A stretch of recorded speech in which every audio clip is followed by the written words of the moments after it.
Good evening, everyone. Thank you all participating this evening on this wonderful History Revealed program, which we're very much looking forward to with Dr. Jimmy Patino. I'd like to thank the East Side Freedom Library and the Roseville Library for all their support as co-sponsors for the History Revealed series of programs. Please consider supporting the Ramsey County Historical Society and the East Side Freedom Library and the Ramsey County Libraries Roseville. You can find more information on our membership, donations, and upcoming programs on our websites, which are up on the screen. And we have some wonderful benefits. And again, that will be on our website. So Peter will talk about what we have coming up in just a minute, but those programs for History Revealed will be continuing through the rest of the year and into next year. So again, we're looking forward to tonight's program and upcoming programs. So as a reminder, please keep your microphones and video cameras turned off during the program. We had a number of people, a big crowd registered tonight, so we'll see who can make it. And we'd like to cut down the interference. When you have a question at the end of the program, please feel free to put that in the chat and we'll get Dr. Patino to answer those questions. The Ramsey County Historical Society would like to acknowledge this sacred Dakota land, Minnesota Mekoche, the land where the waters are so clear they reflect the clouds, is the ancestral and contemporary homeland of the Dakota people. It is also home to the Anishinaabe and other indigenous peoples. The Ramsey County Historical Society acknowledges that its sites are located on and benefit from these sacred Dakota lands. Ramsey County Historical Society is committed to preserving our past, informing our present, and inspiring our future.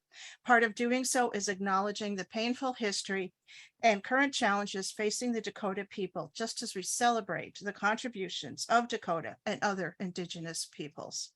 For our full land acknowledgement statement, you can find that on our website, and that includes actionable ways in which RCHS is pledging to honor the Dakota and other indigenous peoples of Minnesota Mekoche.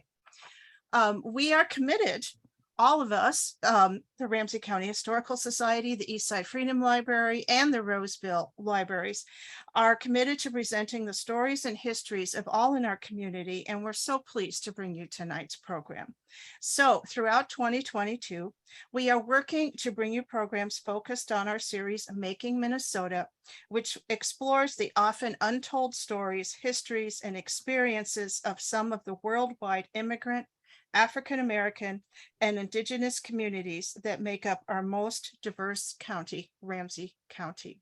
So again, on behalf of the Ramsey County Historical Society, I'm Robin Priestley, and I want to thank all of you for being here. And I'm going to turn it over to Peter Ratcliffe from the East Side Freedom Library to introduce our speaker and say a few words. Peter? Thank you, Robin. It's my great pleasure tonight to introduce Dr. Jimmy Patino, Associate Professor of Chicano and Latino Studies at the University of Minnesota.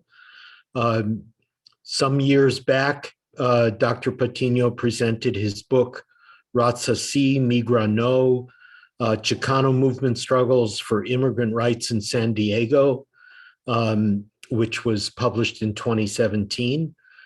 He's continued to work on issues of desegregation, African-American and Latinx critical thought, hip hop culture, solidarity among Black, Brown, and Red power movements, and has really been a model of both a teacher and an activist scholar, active on the campus of the University of Minnesota and active in the wider community. I want to also mention and encourage you to mark your calendars that on September 8th, we will be hearing from Dionisio Valdez, who was Dr. Patino's predecessor in Chicano Studies at the U. And he will be doing a presentation entitled A Shared Community, Chicano Studies at the University of Minnesota. Again, following this theme of the relationship between academic institutions and the communities in which they're situated. So again, that will be a History Revealed program on September 8th. And as Robin said, there are a number of other really excellent programs coming up between now and the end of the year, and we hope that you will join us.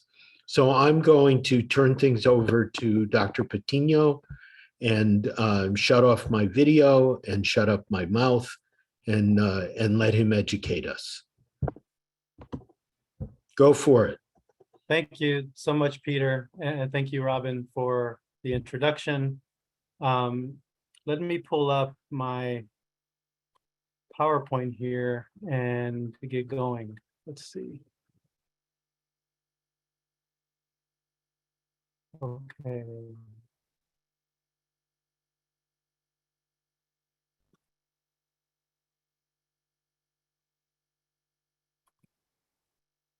Okay. Everybody can see that. Yeah, this is great. I really appreciate working with Ramsey County Historical Association and the Eastside Freedom Library again, especially on this project, as I've ventured into kind of new ground, is to study the Midwest a bit, study Minnesota, and which the Twin Cities has been my home for over 10 years now. So being in the Department of Chicano Latino Studies at the University of Minnesota, which is over 50 years old now, alongside my colleagues in Black Studies, American Indian Studies, Asian American Studies, and other critical fields, we become aware of the ways our departments are tied to these people power movements of the 60s and 70s. And so it's always been interesting to me to interrogate that and think about that and recover the narratives about that process. And one thing that came to mind is the existence of the American Indian movement and the broader Red Power movement, the Chicano movement, and Black Power efforts all in the same city here in the Twin Cities, right? Which wasn't necessarily the case in other cities I've studied. I'm from Houston and I've studied Texas a bit. And my book, as Peter mentioned, was on San Diego, where I've talked primarily about African American and Mexican American relations and solidarity building. And so I thought it was a wonderful opportunity to ask the question, what happens when we think about these movements together, right? In what ways are they parallel? In what ways did they intersect? In what ways were they different? In what ways did they diverge, right? And so I, along with Silale Escobar, who is a fantastic former student at Augsburg. She just graduated and she wrote a fantastic senior thesis on the Chicano movement in the Twin Cities and plans to write more on that. So stay tuned for that. We put our heads together a bit during 2020 and COVID and began to think about this as an article-length project. And so it's still in progress. I'm still learning a lot, actually, about the history of Minnesota and the context here, which is a bit different than other urban and border area cities that I've studied, which is exciting, right? And so I'd love feedback, questions, comments about what I put together here for this this presentation. To start out, I'd like to read a little vignette that I wrote regarding an oral history. The cool thing about Zoom, and maybe an unintended positive consequence of COVID, is that we could record interviews on Zoom, right? And as a historian, we could record oral histories on Zoom. And me and Silale had the great pleasure of interviewing Anita Urbina Davis, a veterana, a veteran of the Chicano movement here in the Twin Cities, who played a very important role and continues to be an activist and involved in the community here. So I want to start off with a little vignette I wrote that explores maybe some of the interconnections between these different movements.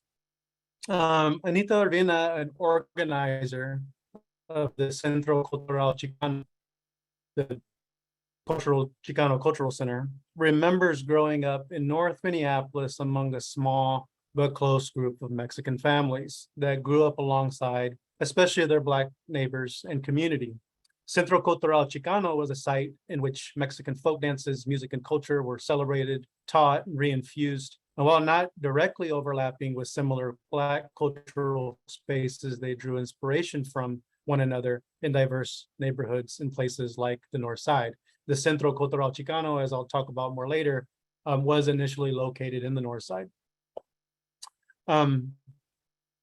As will be discussed, the Black Power social service community organization, The Way, in North Minneapolis was such a place of Black cultural renaissance and celebration, among many things. A Chicana from the North Side, Urbina, remembered The Way as a young girl, just being part of the North Side community. She said, well, you can't help it if you grew up in North Minneapolis. You can't help but know what's going on, unquote. What was going on was that the community and the cultural side of The Way and its impact on the community and on creating a context in which aspects of Black culture was celebrated and renewed, with Urbina being one of the founders of an organization that sought to preserve and celebrate Mexican culture and community. She demonstrates a subtle but vital connection between Black and Chicano power, the attempt to decolonize their communities. If she could not help but know The Way was a dynamic site of cultural studies, cultural struggle, she similarly could not help drawing connection, understanding, and overlapping praxis of this struggle in its tie with her outlook on culture as a site of struggle in a white supremacist context. The Way and Centro Chicano in these ways are intimately linked as sites in which denigrated African and Mexican cultures were insurgently valued, explored, and practiced in these autonomous places for Black and Brown people. As we'll see, similarly, the American Indian movement engaged the violence of their own pressures to assimilate, in part through their own Native-oriented survival schools. As Julie L. Davis asserts in her study of the AIM's survival schools, quote, examining AIM through the lens of the survival school reveals a group of parents and community activists working to nurture Native youth, strengthen Indian families, and achieve self-determination within urban institutions. This wasn't so different from what the Black and Chicano communities were doing at The Way and at the Centro Cultural Chicano, as I'll discuss more. Of course, these were seen by the participants as a decolonizing process. Clearly, Chicanas like Urbina in North Minneapolis were aware and observant of Black power from a shared experience of not only geography, but also a standpoint of the cultural displacement and struggle to recuperate it. So that's kind of an introduction of some of the ways I'm attempting to interweave a narrative of struggle for standing, for value of particular but different denigrated cultures and communities who are facing material violence and in places of racialized, concentrated poverty, and attempting to build an infrastructure to remedy it, right? And that's what I think so impressive about studying these many movements and a few of the manifestations of institutions that they tried to build within their particular sites of community. Of course, this isn't an exhaustive account of all these movements. So much more work needs to be done on these individual movements and communities, as well as their cross relationships with one another. But I do try to snip out some key kind of stories and narratives that put them in dialogue with one another.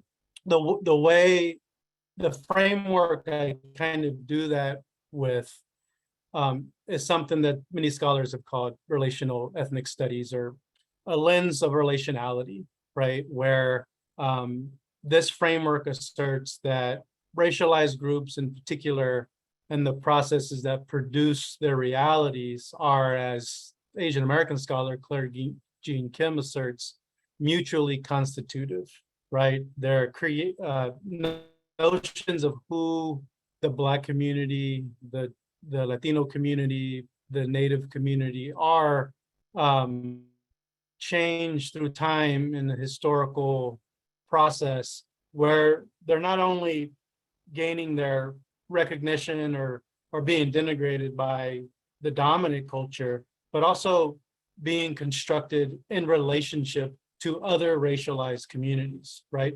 Their existence is interrelated and part of the same social fabric, right? And so this is one lens that I try to use to unpack and create a narrative of multi-ethnic struggle in the Twin Cities, right? So what I'm looking for is relational ethnic studies seeks out histories of overt interaction, as I mentioned here, with Irvina's observation and knowledge and engagement with our Black neighbors and Black power institutions, right? Blurred lines of identity between these different communities, blurred lines of ideological or overlapping ideological vision and experience of structures within what I call racial capitalism. I use that term racial capitalism, which comes from a Black scholar, political theorist, Cedric Robinson, to just identify the ways in which race and racial formation are central to capitalist enterprise, right? Central to creating the capitalist social relations that have evolved over the last several centuries, brought over from Western Europe.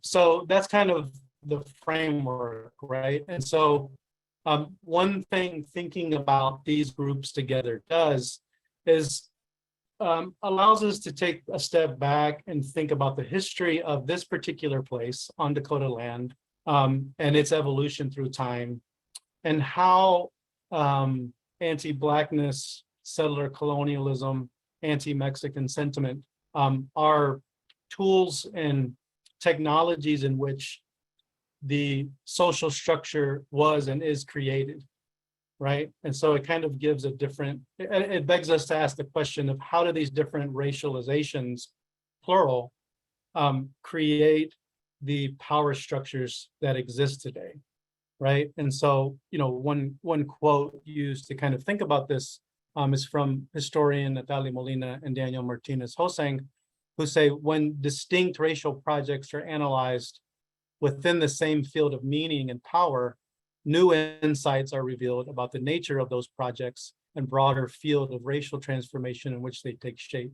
In other words, if we look at these different groups, not in isolation from each other, but together, we learn more about how power works at the social structural level in Minnesota, and we can begin to craft or build on a narrative to understand that in order to dismantle it, of course, as an ethnic studies scholar. Right. So, you know, our starting point, I don't go into depth around this, but is, of course, the settler colonial roots of contemporary Minnesota, you know, rooted in the displacement of particularly Dakota and Ojibwe peoples, and what will become the state of Minnesota in the 19th century. Right. I've shared some interesting books that I've been referenced to by colleagues and comrades to understand this history, right, as I'm also learning about it. In this book, What Does Justice Look Like? From a Dakota perspective, is a really important starting point for that. Of course, my former colleague at St. Cloud State for a year, Chris Lehman, wrote a really interesting book that gets us to think about 19th century Minnesota's complicity in the slave system as a means of understanding its thoroughly integrated anti-Blackness that was central to the creation of the social relations in the society. So, of course, while Minnesota was not based on slave labor in the 19th century and earlier, and it legally discouraged slave ownership, Chris and other scholars talk about how it developed in an anti-Black ontological way, which that was embedded in the social relations that created the ideal citizenry in Minnesota as becoming a state in the United States, right? And so that's also an important place to start. Similarly, thinking about the deep history of the way capitalism developed in Minnesota through the recruitment and utilization of immigrant labor, beginning with a multi-ethnic migration of European migrants, of course, but also especially by the late 19th, really early 20th century, the recruitment of Mexican and Mexican-American migrant laborers, particularly in the harvesting of beets and other crops. Many Mexican origin beet pickers, veteleros, they were called, were US citizens and came from South Texas and other places like that, but also from North and Central Mexico as well. Their treatment, of course, as Mexican-American historians have long discussed, was fundamentally different than the treatment of many European immigrants, in that their entrance into US society was through a war of conquest, where anti-Mexican sentiment was something also embedded within the creation of the ideal American citizen. And their Mexicans' colonial status was one way in which they were kind of incorporated into society at a subordinate level. And so many narratives of these migrant workers are ones in which they were treated harshly. They had difficult conditions, both in the rural areas where they picked crops, but also as they began to settle in places like West St. Paul and the West Side Flats in the 20th century, facing forms of discrimination, segregation, and whatnot in those settings. Probably the best book still on that is Dionisio Dennis Valdez's Barrios Norteños, which, as Peter said, will be featured talking about the history of the department I work for in the coming weeks. And so these are important kind of starting points in which we contextualize the ways in which the structure of contemporary Minnesota was based on these racializing policies and practices. So more particularly thinking about the growth of the African-American community, in particular in the Twin Cities. Of course, the Upper Midwest was another center of the Great Black Migration in the early to mid 20th century, where migrants from the U.S. South and from other metropolises sought out new lives and to escape more overt forms of violence in the South and in other cities, only to find new forms of segregation and exclusion in Western and Northern cities. In particular, there's been some great work on housing covenants in the Twin Cities and the contemporary post-civil rights de facto segregation that continues to geographically limit the Black community and its development, which is a form of extraction in terms of ensuring wealth for white-only neighborhoods. And the Thai redlining and other things have to that particular history. So that's the context in which Black power emerges in the 1960s to address some of these limitations around housing segregation and discrimination, in addition to job displacement or high unemployment. However, of course, African Americans established vibrant homes and centers of daily life, right, in places like North Minneapolis and Western St. Paul and in South Minneapolis. If you haven't checked out Minnepedia online, I've done this presentation to some degree for K through 12 teachers, and I reference them to Minnepedia, which is a great resource for learning about Minnesota history, and great pictures and teaching sources, which here square dance at the Holly Q. Brown Center in the Rondo neighborhood in St. Paul in the 1950s. I highlight these sites of cultural community centers as places where mobilization began, right? Where communities of color came together to have fun, to learn from one another, to catch relief from some of the harsher sides of life. And you see folks dancing and smiling and whatnot. And again, these spaces were crucial to the creation and attempt to create a kind of autonomous institutions in their own communities later in the 60s, which I'll be focusing on. Of course, the American Indian communities, the Twin Cities, by the mid 20th century, Minneapolis had become among the largest urban Indian communities in the country, right? This was a direct result of policy shifts at the federal and local level that sought to push Native people away from reservations in an attempt to kind of undermine the sovereignty of Native people on their sovereign territories, on the reservations, and have a formal relocation program where masses of Native peoples were encouraged and pressured to migrate to urban spaces.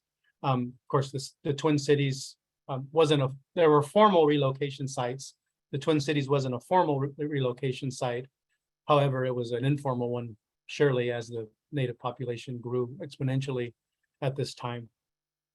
Dakota, Ojibwe, and other indigenous people sought in this urban context, the majority were Ojibwe, right, to maintain cultural practices, language, and ties to the sovereign lands established by treaty in Minnesota and elsewhere.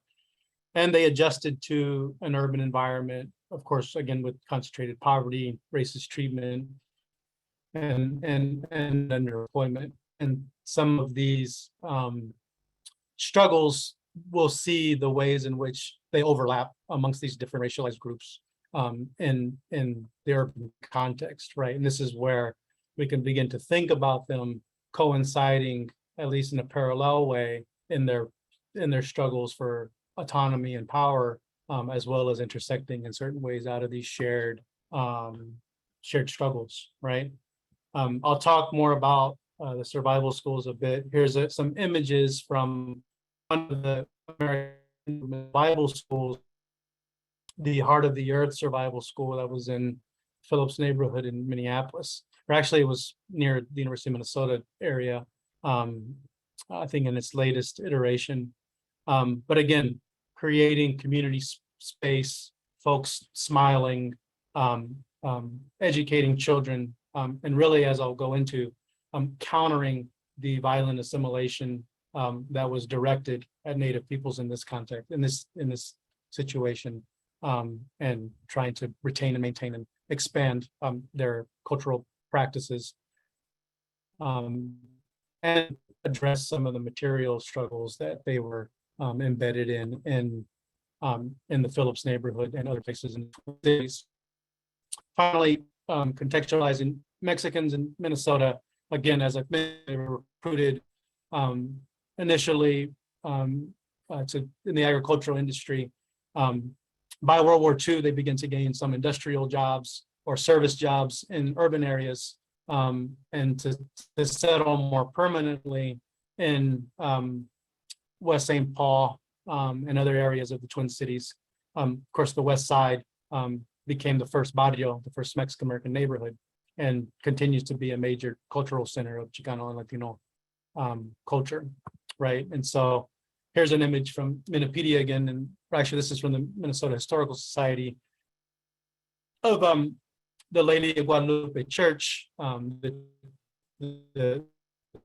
ethnic Catholic Church, of course, was a central organizing and mobilizing site for Mexican-American communities who have celebrated the Mexican Independence Day at least since the 1950s, if not before, right?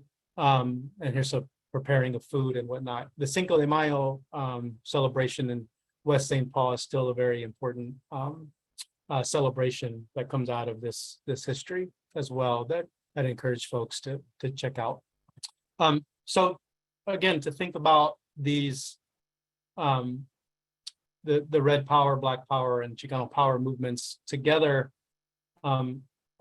is another way to think about working class people collectively as not only being subordinated by oppressive circumstances, but also collectively and in parallel and intersecting ways, resisting those oppressive circumstances, right? So I use this quote from comparative ethnic scholar Luis Alvarez: class is not assumed to be a predefined group of people based on similar relationship of subordination and exploitation of capital, right? But also might be a group based on their insubordination to domination. And that's really how I'd like to think about the emergence of these movements together, right?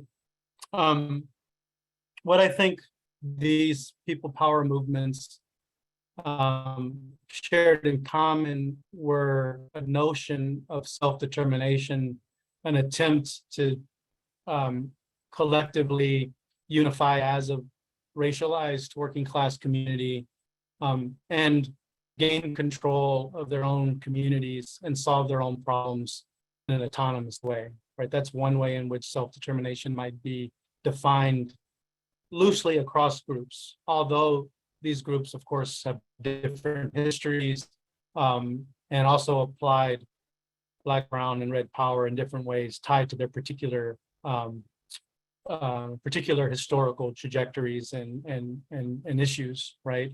I mean, we can think of the American Indian community in particular, where self-determination means something really different when you are a sovereign nation within a nation and you have treaties kind of identifying that. That's a different relationship to the US state. Among Native peoples that diverges from the experience of Black American and Mexican American peoples.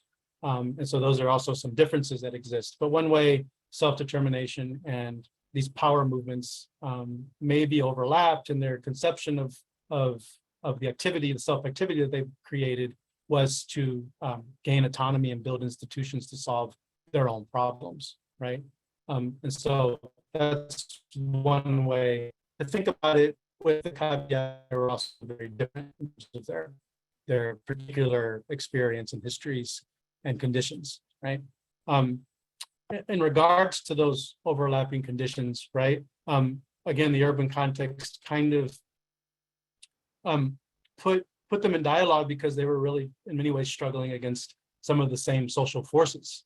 And it shows at a political, economic level that anti-Mexican, anti-Black, and anti-Indian sentiment was available to the power structure to apply in these different circumstances, right? So if you can think of racism not as I don't like you, but more around a set of knowledge, a bank of knowledge that's utilized by elites to accomplish certain things, that's a starting point for understanding the particular ways these different communities kind of overlapped in some of their urban conditions in Twin Cities. So of course, struggles with police violence, struggles with violence of poverty and segregation, struggles with forms of displacement, being uprooted from their communities, early forms of gentrification in mid-century, so on and so forth.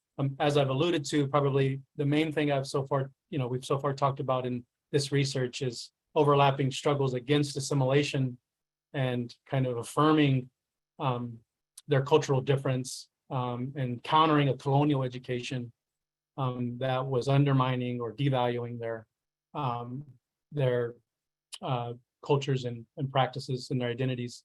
Of course, struggles with invisibility, neglect, stigmatization in what was a very white state, especially back then. And then overt kind of racism juxtaposed to the emergence of liberalism that also had a racializing form, right? That purported to be in the interest of folks of color, but in practice kind of was, right? In fact, some of the stuff I'm reading on liberalism and its origins in Minnesota, particularly in its kind of civil rights and anti-racist iterations, show that it wasn't really a project of and including folks of color in leadership. Much rather, it was a shift by the Democratic Party to kind of gain hegemony in a certain kind of moment, right? And I think the emergence of Black brown and red power by the late 60s and early 70s, after racial liberalism establishes the Civil Rights Act of 64 and other successes legislatively, reveals the limitations of racial liberalism, right? That these power movements were a sounding board for that racial liberalism is significantly limited and not solving our concrete problems, right? And so that's something I'm meditating on as I'm developing this research as well and learning more about. Okay, so the particular manifestations of these power movements that we particularly concentrate on, as I've mentioned in the vignette, right, the way Unlimited Incorporated was a Black power oriented community center that used to exist off Plymouth Avenue, where ironically, maybe deliberately, the 4th Precinct Police Station is now at the site where the way used to be. And so it emerged in the mid-1960s, founded by Syl Davis, to really give youth a place to interact, to learn, to be occupied, to stay out of trouble, to develop all kinds of infrastructure to address some of the Black community's needs. And so that's one key organization that we've looked at. I've mentioned the Centro Cultural Chicano. Also, the Centro Cultural emerged in 1972. And also talk about the Brown Berets, who were a chapter of a nationwide organization founded initially in East Los Angeles, but that spread through urban communities throughout the country, that really sought to address the discrimination Mexican Americans and the second-class colonial experience of Mexican Americans since the Mexican American War in the mid-19th century. That kind of framework was the goal of the Brown Berets, and they established a chapter in West St. Paul. And of course, as I mentioned, the American Indian Movement survival schools, right? So this is one, again, what's so impressive, I think, and important about these movements was their institutionalization of really dynamic sites of solving their own problems, right? So this image of the structure of the way on the north side really shows all the kind of social problems and issues it attempted to solve, right? Gives us a glimpse of dynamic ideas and attempt to address all the social problems I listed before, right? So this is, again, was key. I mean, this is an autonomous self-activity, self-determined way of solving the community social problems, was to this kind of organization and goals, right? And so this shows, again, the array of different things that the way, here's an image of the way in the late 60s, and an image of kind of a gathering, a party, or there were dances there, there were music classes. It was a site, I think, that's been a place where someone like Prince practiced music and performed music. Again, a dynamic place of cultural renaissance, but also solving concrete problems, drug use in the community, real engagement with attempting to get folks, formerly incarcerated folks, on their feet, and resourced to re-engage the community. Again, a number of different things, right? Somewhat similarly, the Centro Cultural Chicano, here's a kind of newspaper clipping from the center, and one of the co-founders was Dr. Marcela Trujillo,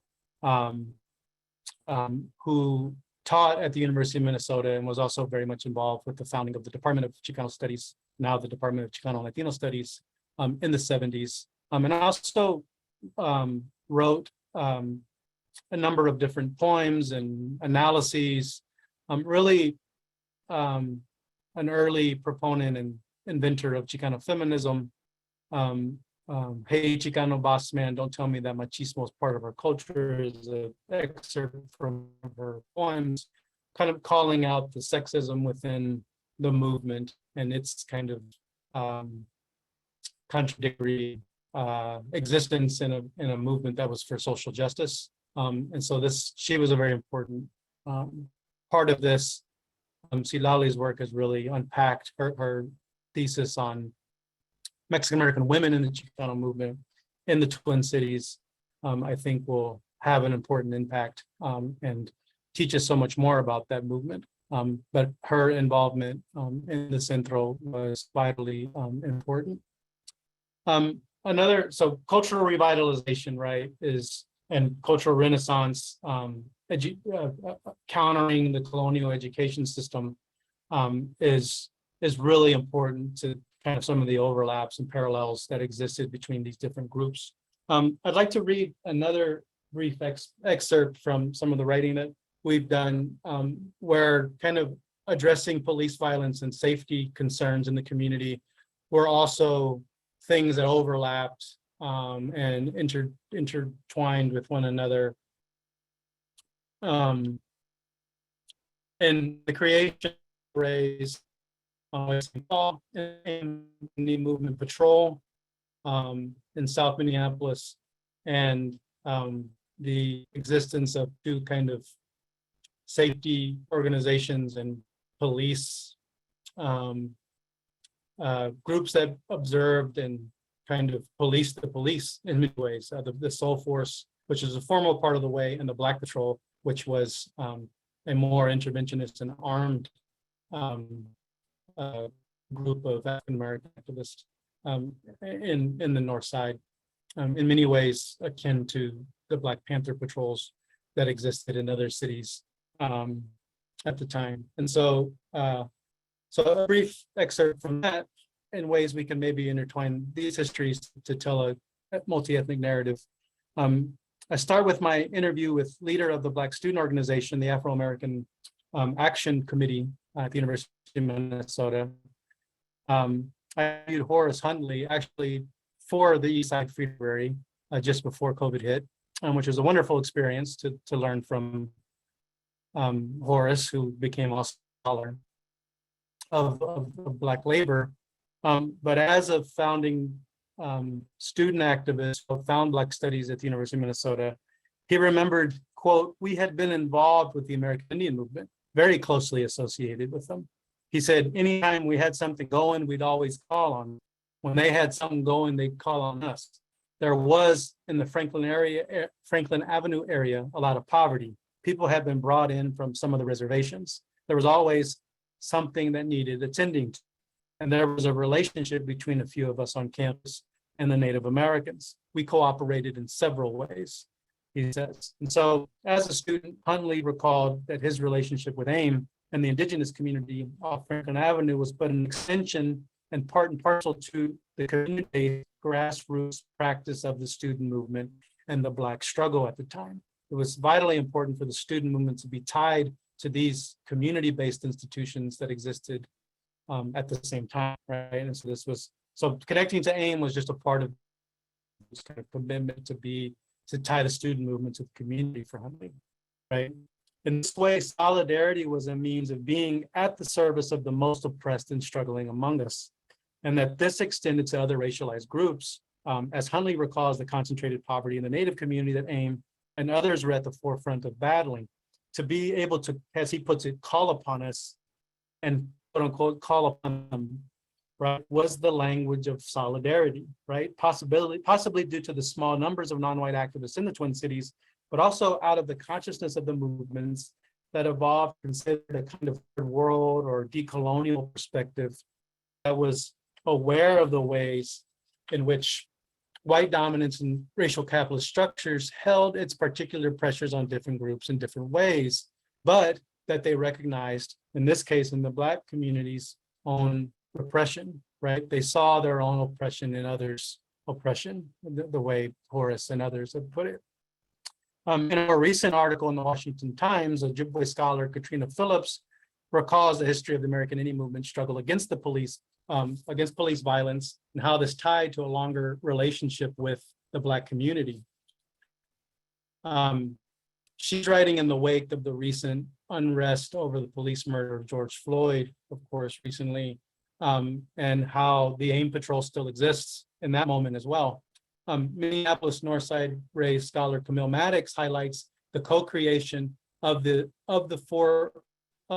for the people law firm by members of the Way and the American Indian Movement. This law firm was created together amongst Native and Black activists. The law firm sought to address what the creator saw as public defender system of Minnesota that was underfunded, understaffed, and insensitive to cultural issues. And it reveals how closely Black and Native artists were in dialogue with one another, and that they identified the criminal justice system from the police to the courts as a primary site of repression for their communities. So as I mentioned, police brutality and public safety was probably some of the most overt forms of repression that Chicanos, Chicanas, and African Americans and Native Americans struggled against in relationship to one another and in parallel forms in the way that this manifested in their own neighborhoods, right? Police repression, again, it doesn't matter that they're differently racialized, right? A similar policy and practice of harassment, of brutality, of repression, of violence was practiced in Native, Chicano, and Black neighborhoods, right? And so this shared struggle, right, was a key in which we could see some overlap, right? As so many scholars and activists have written, policing is a sensitive in day-to-day life, Black, Brown, and Native communities that affects their well-being and proximity to violence. The Brown Berets in West St. Paul emerged in part to patrol the police and determine routine ways in which, or intervene in routine ways in which police officers would harass Mexican origin activists in particularly West St. Paul. Their presence actually increased police repression as the Berets were seen as a street gang, right? And you see their militarized garb here, where they wore a Black beret. They saw themselves as kind of a militarized army in defense of Mexican American rights, right? Their depiction as a street gang by the police and by other elites indicates how policing institutions criminalize brown folks, right? Gangs being one racializing process in which folks of color are targeted, right? Concerns about police harassment were so central to the Berets that, as indicated when Silali interviewed Gilberto de la O, he replied when asked about women's involvement. He said women were very involved as foot soldiers, as organizers, and when fighting the cops, if necessary, the way he put it. Similarly, again, the Way's member Dan Pothier helped create the Black Patrol, which emerged in direct response to the police instigation of the 1967 Plymouth Avenue riots. And they patrolled the neighborhood, armed themselves, and reportedly broke up small incidences following the assassination of MLK in 1968. Inspired by Black Power leader Stokely Carmichael, his call that Black people only be protected by each other, the group rode in cars and came to handle situations that required physical intervention.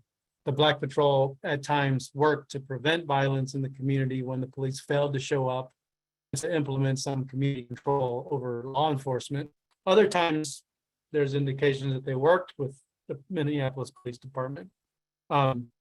It was not a formal part of the Way's activities, but the emergence of the Soul Force was a nonviolent kind of form of this. They were unarmed, and an outgrowth of the Way and the Black Patrol themselves. And of course, the AIM Patrol was developed right around the same time in 1968 as a way to defend Native Americans from police brutality. The roots of the American Indian movement are around police harassment of Native people along Franklin Avenue at bars and other places of social convening that emerged. So that was a key reason why they emerged, right? The AIM Patrol was a crisis resolution alternative, as they put it. Those who worked with the AIM Patrol worked alongside with the Black Patrol of Minneapolis, which had a similar goal as the AIM Patrol, protected neighborhoods that were predominantly Native American from police violence, right? One more key point I want to share about and practices in terms of safety is the way that all these organizations not only saw the site of police brutality as, you know, the primary site of intervention, right? To prevent so-called crime, they sought to eradicate poverty, right? To eradicate concentrated poverty, and really how these communities in ways worked as a reserve force for the Twin Cities, right? Which caused high unemployment, low wages, you know, rights when they were employed. These were the roots of what they saw as police and safety issues interresidentially as well, not only from the police, but violence between, say, gangs. For the Brown Berets, gang intervention in the West Side community was central to their work to kind of settle those disputes amongst gangs, to get youth into programming, job searching entities, playing sports, playing baseball, or going on camping trips, right? Get youth to pull them out of so-called criminal activity and address the roots of crime, not when the crime is being committed, right? But when the context and policies that exist to create the need for criminal activity, or the perceived need for criminal activity. So that, I think that's a very important aspect that as we continue to deal with issues of so-called crime and policing, right? These are really insightful practices that these groups had with one another. So I'd like to conclude by again the way in which not only these organizations had parallel practices and parallel kind of conditions in which they fought. And we found some moments of interaction, right, of overt interaction with one another. And I want to read another part that explores some other moments of overt interaction with one another. And really the ideological and tenet that being concerned and aware of one another's colonial struggles and how they're different, but how they were related, or how they were at least of concern, is something that we're finding, right? That is something that exists in Red Power, Black Power, and Chicano Power, is that there was concern for other third world peoples, right? To put it that way, which is really pushed back against the notion that ethno-racial nationalisms kind of isolate them from one another. Much rather, in this context, at least in some formulations, right, there was genuine and important concern and collaboration, right? The consciousness of this Black, Brown, and Red Power units that we've concentrated on today is indicated by their insistence to create a practice of not only parallel work and occasional support with one another when called in, but deepening an understanding, a commitment to deepen their understanding of one another through dialogue, grassroots communication, grassroots education, and notions of a wider relationship against the shared coloniality and the struggle with racism. While segregating forces tended to concentrate different communities in different parts of the cities, for example, West St. Paul for Mexican Americans, the near North Side for African Americans, Phillips neighborhood for Native Americans, these living patterns were far from stable. As mentioned with Anita Urbina Davis, who testified to the small but important Mexican American community in the Minneapolis North Side, these Chicana and Chicano youth went to North High School, right, and made friends with so many of what would become the activist leadership in the Black community. Brown Beret veteran Rodolfo Salcedo recalled Native, Black, and white participants in their youth camping trip programs. They would lead to keep youth occupied and out of trouble during the summertime. So their camping trips were multi-ethnic and maybe addressed the ways in which Native, Black, and working class white youth were also at St. Paul and part of their programming. Curriculum, programming, information shared and sharing with one another included concern and solidarity with each other, right? The AIM survival schools, right? The Heart of the Earth School and the Red Schoolhouse was the St. Paul version of the AIM schools, taught about the Black freedom movement and taught about its ties to Black power. The Native youth that attended these schools, these were K through 12 youth, Native students engaged with themes of a broader Indigenous communities. Also, these communities were exploring identities in their larger global durations. Right? So global indigeneity was being explored among the American Indian movement schools and activities as they taught about Native communities in Mexico and Central America and in the Americas. This was also part of their expansive ties beyond their particular tribal affiliations, as Indigenous leaders from the Navajo Nation, Larry Anderson, visited the school. These schools lasted until the early 90s. So Guatemalan Indigenous leader Rigoberta Menchú visited at one point. Cree Nation scholar Buffy St. Marie visited. Stokely Carmichael visited these survival schools in his visit, which I assume was his visit to the Way, which caused a bit of concern a lot of concern among mainstream elites when he visited Minneapolis and the Twin Cities. But he took the time to visit the American Indian Movement schools, of course, solidarity. And reportedly, the Chicago Brown Berets visited the American Indian Movement schools and shared, I assume, their struggles and their perspectives as Mexican origin activists. The Way offered classes at the community level, from music to history courses, and also demonstrated an internationalist and third world solidarity in teaching classes on Native Americans. They taught a class in Hebrew, addressing the Jewish American element in the North Side. And third world studies was also a class they reportedly taught. Like Pan-Indianism, they explored broader notions of the Black diaspora and internationalism, exploring connections to Africa. Youth visited Ghana, for example, in 1968.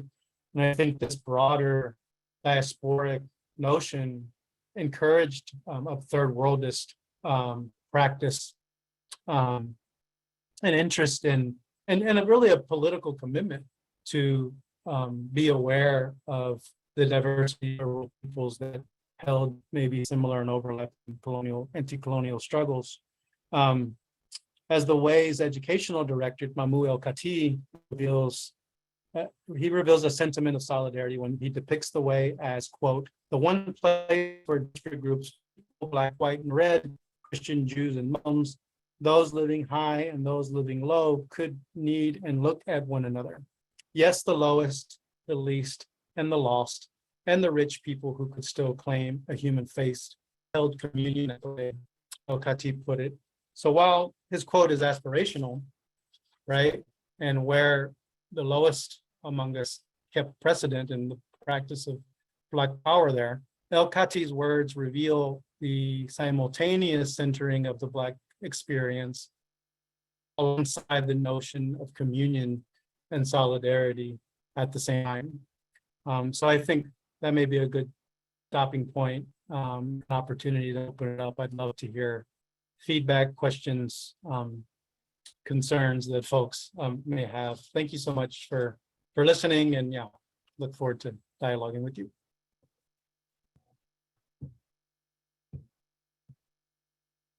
Thank you, Jimmy. This is Peter for everybody out there. I'm going to try to read questions so that Jimmy doesn't have to track them in the chat. We have a question from Chloe. Why did the survival schools close?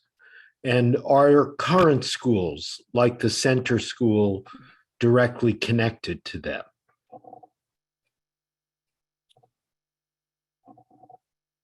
That's a great question. Let's see, I'll reference to a good book that I've got a lot of my information from, Survival Schools. Can you see that? Survival Schools, the American Indian Movement and Community Education in the Twin Cities by Julie Davis, who explores, and the survival schools lasted a long time, into the early 90s. I think they lasted, and they were founded in 1972 or 74, I believe.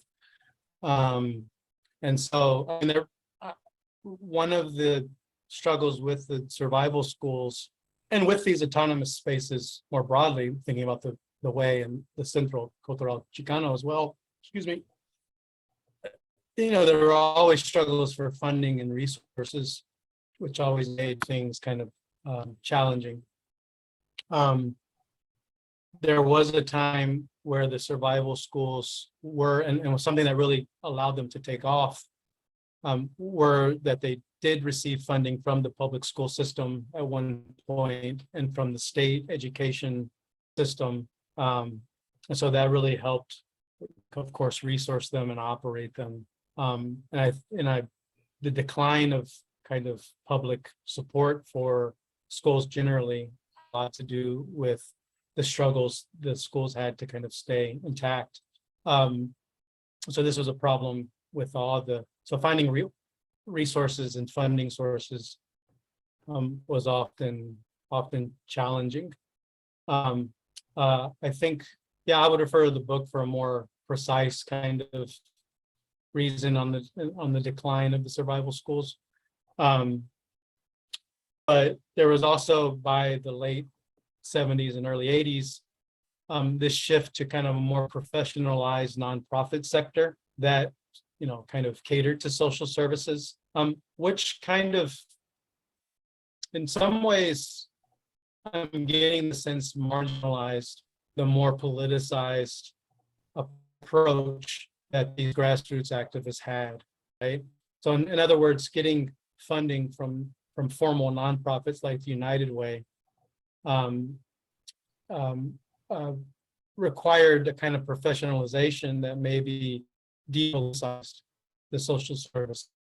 And those were issues that emerged. I know that emerged with the way some of my reading and research of it, that the United Way kind of took it over and basically marginalized Syl Davis and some of the original founders of the Way, arguing that the way needs to change and become more professional. I mean, I have direct quotes from United Way people telling the Way organizers that. And so that's maybe some indication of some of the perils that make this kind of semi-autonomous institution building so difficult.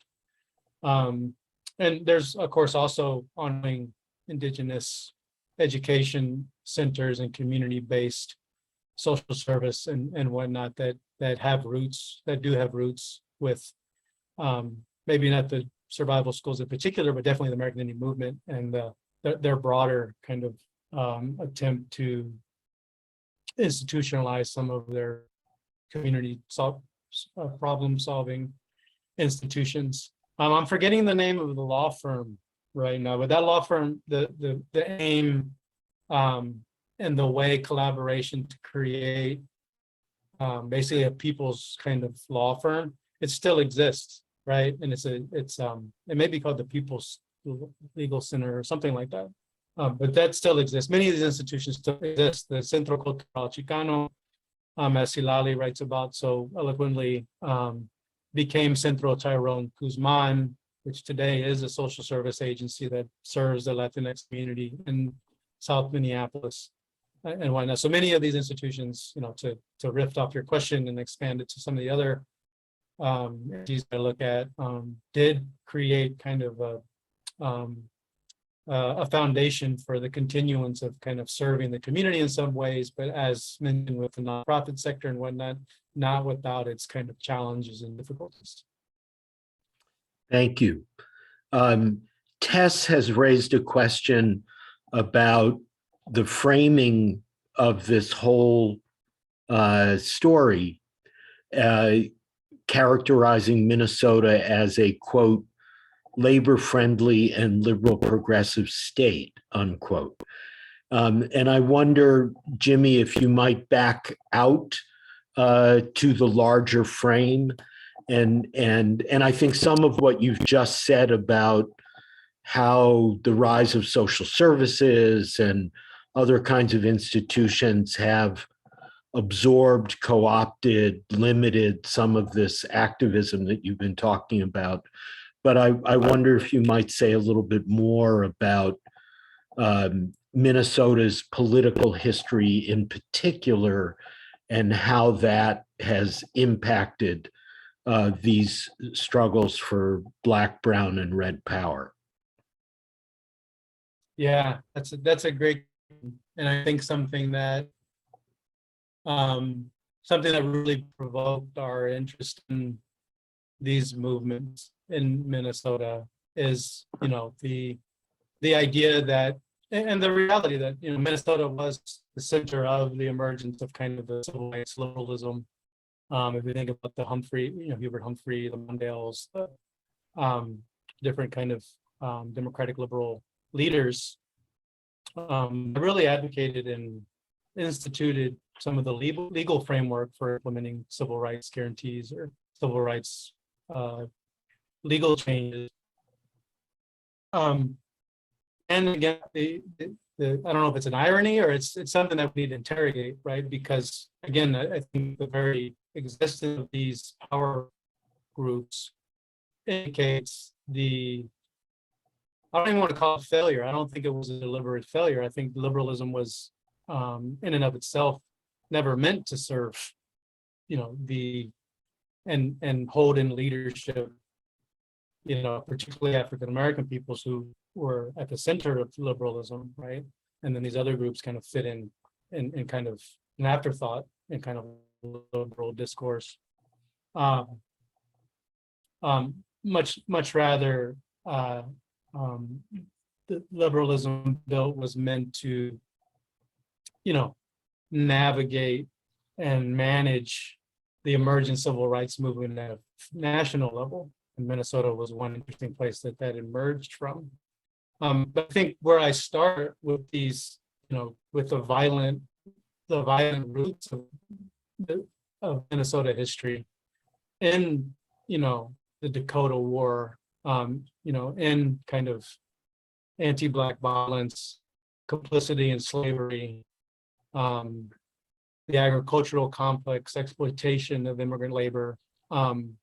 Those were the kinds of problems that liberalism didn't get to the root of, because those would actually require intervention in, if not dismantling, of primary kind of capitalist social functions or capitalist kind of development, which liberalism is not attempting to dismantle.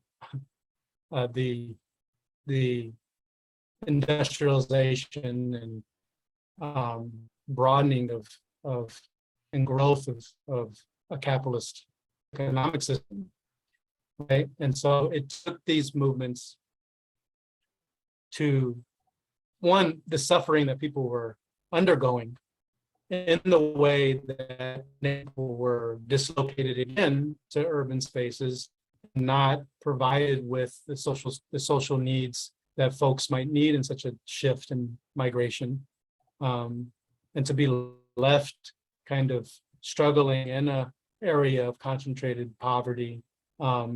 Same thing with the Black migration to places like the North Side or South Minneapolis, to be subject to kind of control and violence by police, residential violence due to a lack of job. I mean, the Plymouth riots, and there were two iterations in 1966 and the larger one in 1967, were all about, in many ways, the way is dialoguing with youth about no access to jobs, no access to kind of a way to make a living, and maybe early indication of the deindustrialization of urban areas. Of course, those hit Black folks first, because of the way the economy was structured to, privileged white workers, and industrializing skilled labor to the exclusion of Black folks and other and Native and Mexican folks as well. And so yeah, so these issues weren't addressed in the larger kind of discourse because they weren't the primary priority to change the economic concerns of Black and brown folks. Much rather, they wanted to change the legal framework, which was more cosmetic in terms of addressing civil rights, right? There was less consequences materially if you didn't address the concentrated poverty of these communities. And so, yeah, it took these organizations to bring them up and demand that they be addressed. And maybe, and I'm still learning about this. And so I hope, I'd love to hear more comments or questions about it in the way that may have worked in terms of for local legislation or legal practices, civil rights programs. But I guess another big concern here is labor, right? In a labor-friendly state where unions were successful in comparison to the rest of the country, the embedded racism of the union movement and the inability for them too often to fully incorporate the particular work experiences of Black, brown, and Native workers, or folks who weren't able to be in the formal labor market. The inability for unions to incorporate their concerns, or even to practice exclusionary practices through the embeddedment of racism in unions, really speaks to those inabilities. And yeah, also the decline of these movements had something to do with the intervention of the nonprofit industrial complex and its depoliticizing tendencies. And again, this is something I'd like to study more, but it is I have studied in other places, and I think it is part of the answer to that really complex question. And something we should Jimmy, the Zoom gods are giving me, in my screen it says your network bandwidth is low. I wonder if you stop the screen sharing. Okay. We'll try that. Excellent. I want to make a point about, or share a point about the labor movement and give everybody a sneak preview that the brilliant, passionate, committed Nick Estes has moved to the University of Minnesota and joined the American Indian Studies Department. And he came to the Eastside Freedom Library doing research on the role of Native Americans in the 1934 Minneapolis Teamsters strike. And I suspect that we will get a new way of looking at the Minneapolis Teamsters strikes through the work of Nick Estes. And someday we may have him here on History Revealed, sharing his research with us, which I greatly look forward to. I wanted to share another question, maybe reformulate it just a wee bit. Marco Cruz has asked, what do you think the lessons are that those generations that you've been studying would like to share with contemporary generations? And I think at the Eastside Freedom Library, we like to talk about the ongoing conversation between the past and the present. So in the wake of the murder of George Floyd and the uprising, which some have called the greatest civil rights, racial justice uprising in the history of the United States, what do you think that conversation is, Jimmy, between the movements of the 60s and the movements of the 2020s? Yeah, that's a great question. And thank you, Peter, for mentioning. I'm really excited about the research you suggested that Nick Estes is doing, and that's that's something I also want to learn about and maybe think about in terms of the emergence of these movements I'm looking at in the 60s and 70s, is that in my other work, the 1930s was a crucial moment in which the labor movement, the Communist Party, the CIO was able to engage and meaningfully include and where Black and brown folks saw as useful unions in the labor movement to continue their struggles for their material and interest in their struggles with racialization. And so I think that's an untold story that I've ran across so far in terms of the way Black, brown, and Native folks participated in the 30s movements that were so important and striking. And yeah, I look forward to it and want to preface that in terms of that's also a missing or an important piece to this larger conversation. Maybe it's interesting to think about that earlier kind of leftist movement in the 30s, think about it in the 60s and 70s and how it got re-articulated in these kind of third world colonial kind of solidarity ways. And yeah, to reflect on how it may speak to the present, particularly as the Twin Cities became, the focus of so much of the country and the world after the brutal public lynching of George Floyd and the uprisings that emerged out of that. And I think, one question I want to answer better, and I'm just going to throw out there is, how did these movements decline, which I've talked a little bit about it. Because in the post-George Floyd moment, it is really interesting to see how these organizations and these movements were solving the very problem that we're still kind of up against, right? The violence from a racializing police force that targets especially Native and Black communities. The emergence of a policing system that targets migrants as the Latino population has grown, which is another aspect of police repression that exists here in the Twin Cities in this moment, right? So these communities have to solve these problems on our own terms before, and there's some sort of repressive mechanism definitely that made these movements decline in many ways, to where we have a George Floyd moment that happens in the more contemporary moment. I mean, one thing I'll say is the George Floyd uprisings is super interesting to think about them through a multi-ethnic lens, right? Especially now at the Twin Cities, and is much more diverse than it was in the 1960s and 70s in terms of larger numbers of Asian American, Latinx, African diaspora communities.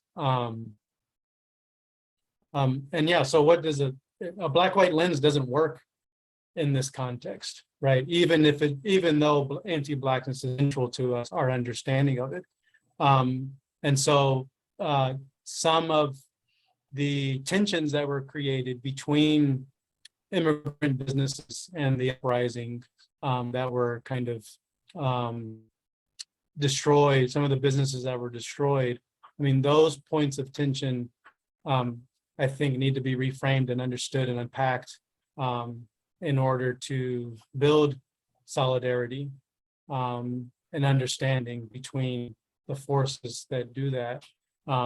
One South Asian immigrant store owner mentioned that, and his business was destroyed, mentioned that, well, my business is a small price to pay for the struggle for Black life, right? And so that to me was a really in the spirit of these third world movements that recognized that there is concern around the ways in which racist violence affects one another, not just our own particular community. One thing I think that would be interesting, yeah, thank you, I couldn't remember his name, who was the owner of the restaurant in South Minneapolis, the Indian restaurant.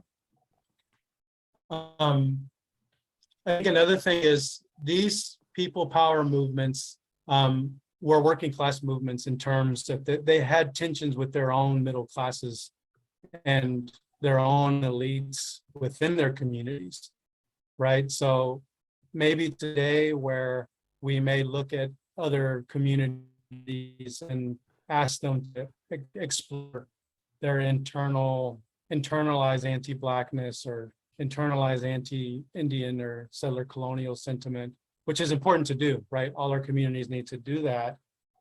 We all need what these third world movements in the 70s were kind of suggesting was that the notion that there's tension between Black and brown people, for instance, doesn't serve working class brown people. They are more in common than they don't. And it's actually a kind of a bourgeois notion for the internalization of anti-Blackness in the Latino communities, right?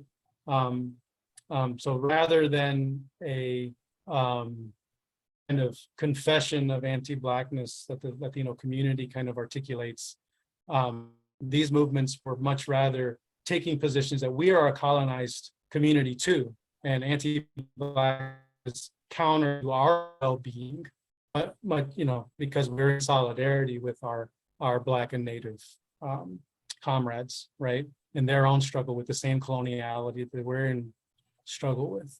And so the language is a bit different and the positioning is a bit different. And I think seeing them as kind of middle class, bourgeois notions that try to pit us against one another is one way these movements were articulated that I've seen less of in the present moment, but of course there's so much to learn about the present moment that maybe I haven't seen yet. But that's one thing that I think those movements might speak to the contemporary struggle. Thank you. I want to give a shout out to an Eastside Freedom Library board member, Sangay Taiti, who is an organizer for SEIU Healthcare Minnesota and has played a big role in creating an organization called Tibetans for Black Lives, which started here in the Twin Cities and now has organizations in 5 countries. So I think embodying the kinds of things, Jimmy, that you're talking about. Sure, absolutely. And so I encourage you all to Google Tibetans for Black Lives and see the kind of work that Sangay and his comrades are doing. We're running out of time. We might have time for one more question if anyone would like to pose one.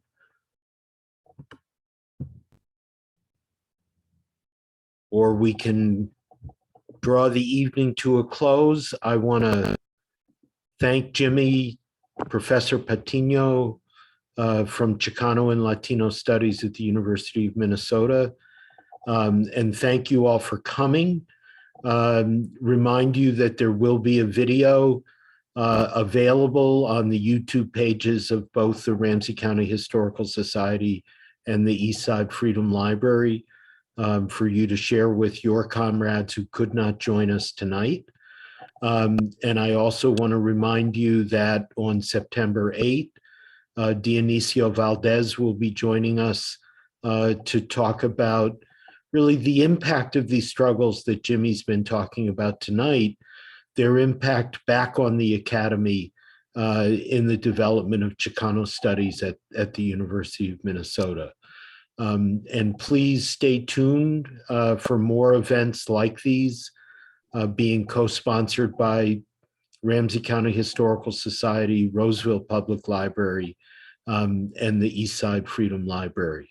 So again, thank you so much, Professor Jimmy Patino, for joining us tonight. And thank you all.